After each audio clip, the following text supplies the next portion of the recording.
Successive governments and ministries of defence have let us down. The strength of the armed forces is now down by over a third from 1990, despite an increase in their tasks. People are leaving, recruiting is difficult. The army is seriously undermanned for what it has to do, and in general, poorly equipped for its new roles. The latest fiasco is the hugely expensive and long-developed battlefield communication system, Bowman, which in Afghanistan has proved not to work. The Navy has a desperate shortage of frigates and destroyers, yet last week's papers, I think it was the Sunday Times, announced that by looking at the new MOD budget line, we will be down to 6 destroyers, 9 frigates, 7 submarines. Is that a Navy? 6 destroyers, 9 frigates, 7 submarines? The Air Force is short of personnel. It's got a severe shortage of tankers, transports, helicopters.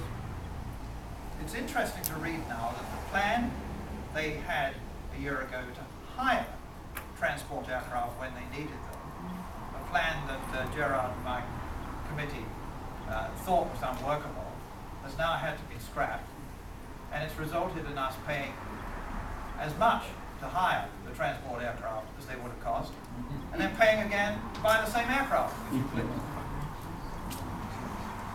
On the whole, it might be easier to enumerate what we do have. Some effective nuclear deterrent submarines, large numbers of Eurofighters and main battle tanks suitable for fighting the last war, and a few good men. Put more formally, the defence budget has been cut by far too much and can no longer sustain the commitments we have. What is more, the commitments we do have are misdirected. Our forces in Iraq no longer have any readily definable purpose, and this march was rather humiliating to see the Americans come in and sort out Basra, whilst our own forces, who were dying to get in the act, were held back by a political deal made over their heads. In Afghanistan, we contribute to a NATO task, but it needs reviewing. There is no clearly defined and achievable military aim in Afghanistan at the moment. The forces employed are far too few to defeat the Taliban and to allow meaningful reconstruction to take place. Too few men, too little hardware, chasing misdirected tasks is what we have. But it's far worse. Our remaining asset is the quality of those who serve. And you should note the word we always use here, serve. As a nation, we've all but abandoned our duty of care to those who serve. They need more respect. They need more respect from the government. They need more respect from all of us. It often seems they've been left, ignored, on one side. And here's just some examples which in themselves are the tip of an iceberg.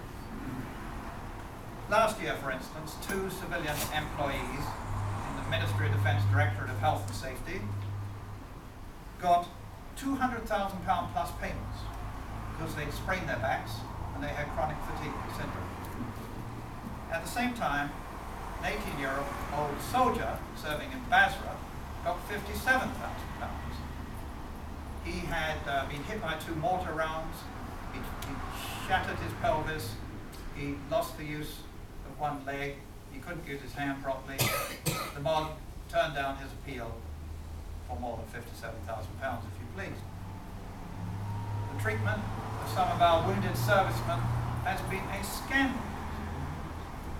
Shoved into the corner of an NHS hospital and told to take off their uniforms, all because we have shut down the whole chain of military hospitals that we have.